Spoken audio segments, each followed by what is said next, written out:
Dua, satu. Baik, selamat pagi anak-anak. Kita akan melanjutkan untuk pertemuan kita hari ini tentang P5 ya, proyek penguatan profil pelajar Pancasila. Sebelum kita mulai, saya minta tolong satu orang pimpin doa dulu.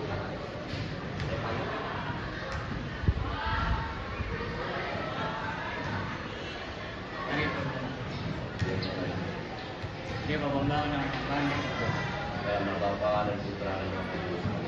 Kalau sekarang kami belajarkan pembelajaran kami dari awal sampai akhir, sehingga pembelajaran ini supaya bermanfaat bagi kita sampai ke depannya. Terima kasih Tuhan. Amin. Amin. Nama Bapa. Terima kasih teman-teman. Ya, waktu kelas 10 kalian sudah membahas 3 tema. Apa saja, masih ingat nggak? Kewirausahaan, kearifan lokal, satu lagi gaya hidup yang berkelanjutan. Ya, gaya hidup yang berkelanjutan. Kalian mencintai lingkungan, ya, belajar merawat lingkungan. Nah, itu gaya hidup yang berkelanjutan. Dan harapannya sesuatu yang baik dilanjutkan di sekarang ini. Jadi jangan yang sudah berlalu tinggalkan, enggak.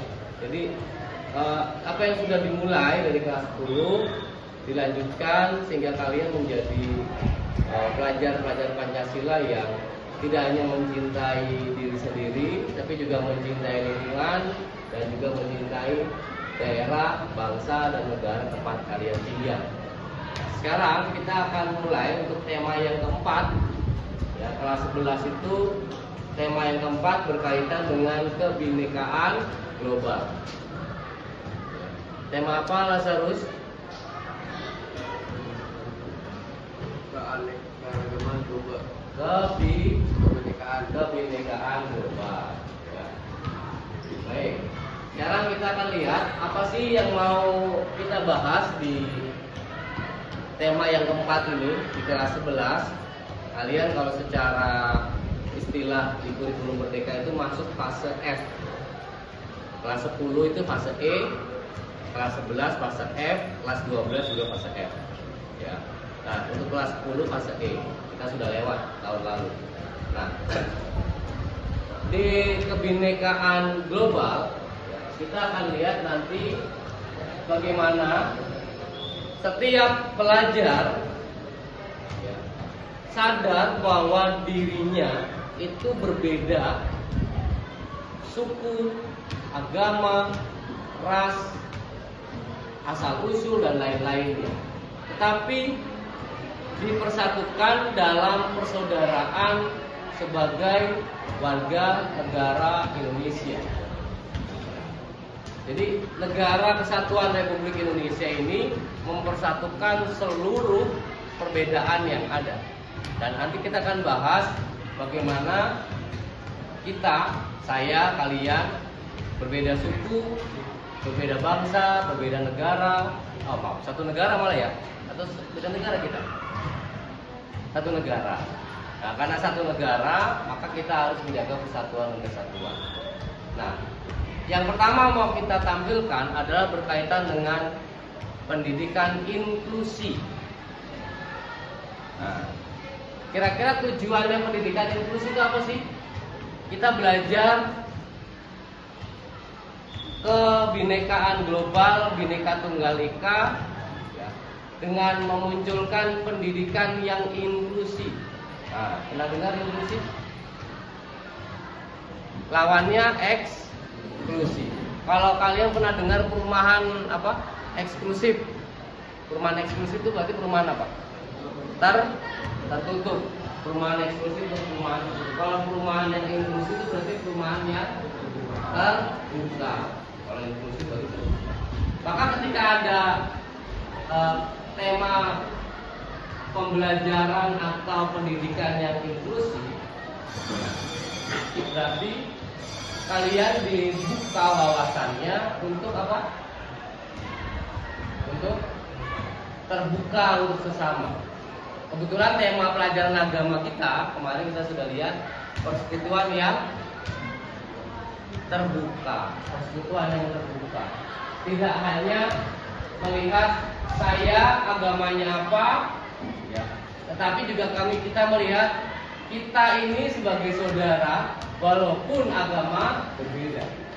Ya, ini perlu disadari keterbukaan. Ya, di dalam pelajaran agama kita kemarin sudah melihat tentang persekutuan yang terbuka. Sekarang kita mencoba untuk memperdalam lagi sebagai warga negara, sebagai generasi muda bangsa, ya, dengan berbagai macam latar belakang suku, agama, budaya dan lain-lainnya, ya, dipersatukan di dalam negara kesatuan Republik Indonesia. Ya. Oke, apa yang mau dibahas dalam pendidikan inklusi? Kira-kira apa?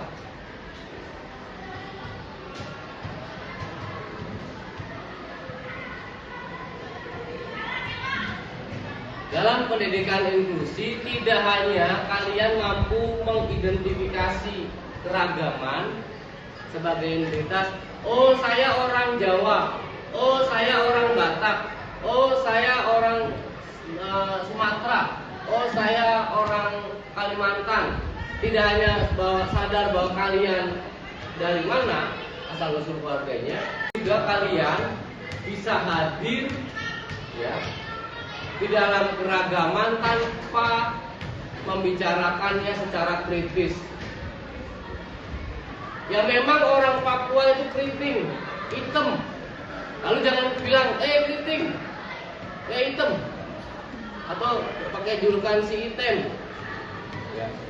Jadi apa yang menjadi latar belakang yang memunculkan otomatis kita mempunyai warna kulit apa, bentuk fisik apa, itu tidak boleh dibahas dan dipermainkan secara sembarangan karena ini sensitif. Ya. Wah, bercanda ya, bercanda juga nggak kayak gitu. Lalu sebagai peserta didik kalian, ya, dengan berbagai keragaman individu dan budaya, mengenal perannya kita sebagai warga negara, kita berperan apa. Nah, salah satunya dalam mengenal yang disebut dengan konsep inklusi sosial. Tadi sudah diperkenalkan sedikit tentang pendidikan inklusi. Maka ketika ada inklusi sosial, artinya apa kira-kira? Ilaris? Nah, kalau ada inklusi sosial berarti kaitannya dengan inklusi kan terbuka. Sosial. Kalau sosiologi, sosius.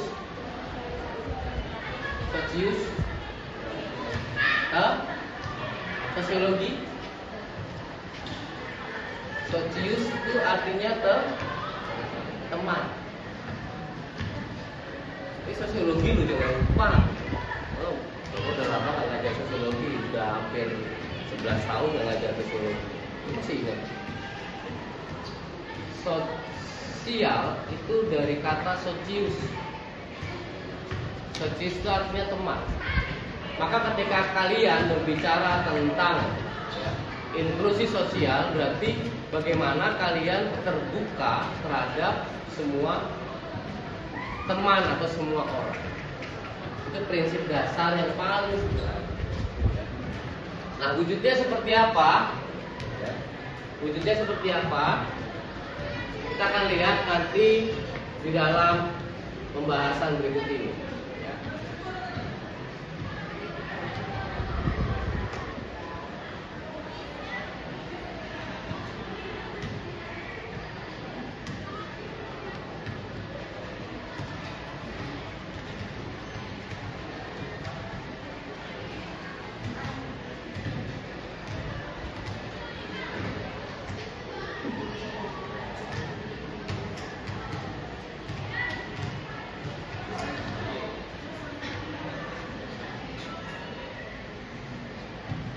Selamat datang di Latih Logika.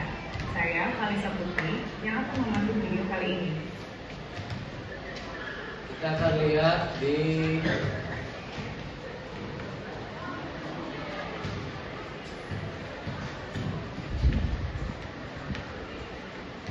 berkaitan dengan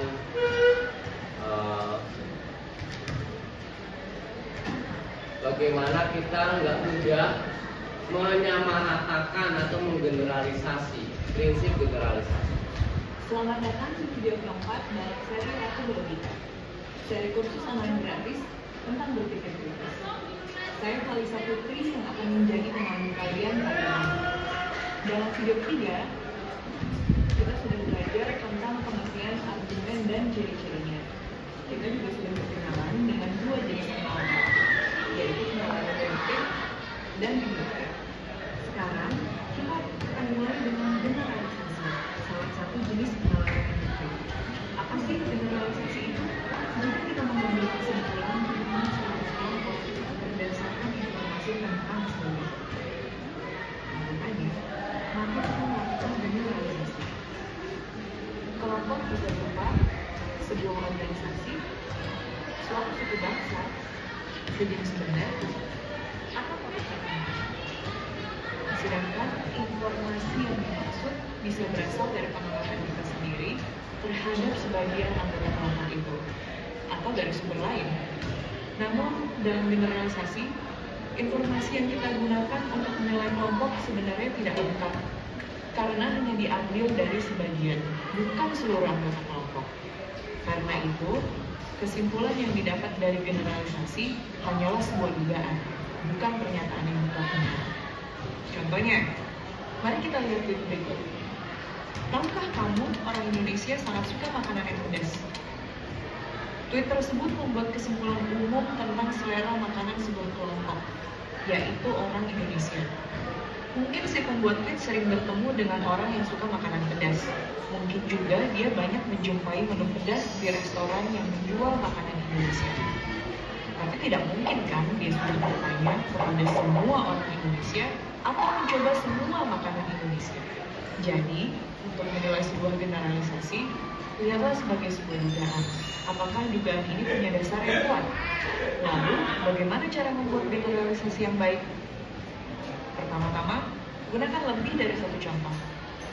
Misalnya, Nana berkata, Pak Bayu menolak membayar iuran sampah bulanan. Penghuni perumahan ini memang sangat kikir. Nana berkesimpulan bahwa seluruh penghuni perumahan bersifat kikir hanya berdasarkan satu contoh, yaitu Pak Bayu. Karena itu, yang dilakukan Nana adalah generalisasi yang lemah. Agar kesimpulan Nana menjadi kuat, ia harus menyebutkan lebih banyak contoh penghuni lain yang Perilaku. Lalu yang kedua, bagaimana memahami konsep hak dan kewajiban serta implikasinya terhadap ekspresi dan perilakunya. Mulai mencari solusi untuk dilema terkait konsep hak dan kewajibannya. Dan yang ketiga, berinisiatif melakukan suatu tindakan berdasarkan identifikasi masalah untuk mempromosikan keadilan, keamanan ekonomi, menopang ekologi, dan demokrasi sambil menghindari kerugian jangka panjang terhadap manusia, alam maupun masyarakat. Dari pertanyaan ini jelas? Kalau jelas silakan langsung dijawab. Ya. Terus kalau sudah selesai dikumpulkan.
yang setuju, tidak setujunya itu dilingkari jelas ya.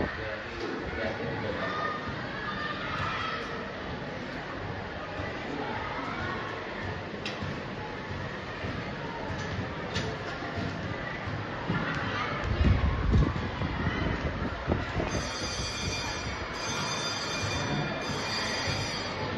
Oke, kita tolong Bapak Sifat berdua. Ulang dulu.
Baik, terima kasih.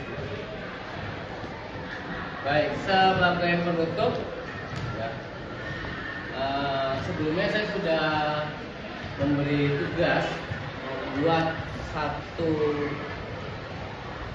slogan yang mewakili satu budaya atau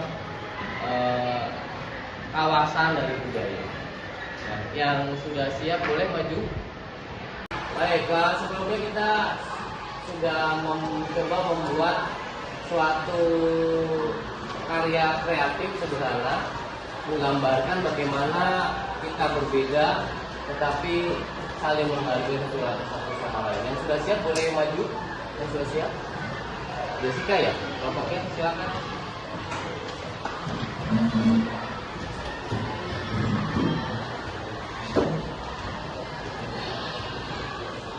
Nanti tiap orang mengucapkan apa yang menjadi kalimat-kalimat yang ada di dadamu. Coba, kembali dari Fabio.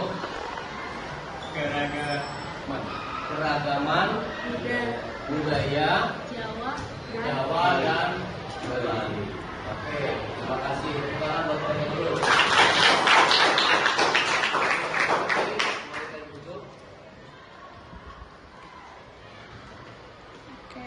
Ya, nanti jangan lupa ditempel di itu ya, di papan.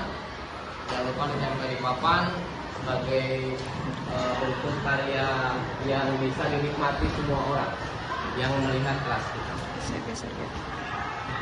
Untuk menutup, ada yang mau ditanya? Untuk jelas? Kalau tidak ada yang ditanya, Bapak minta salah satu ibu doa.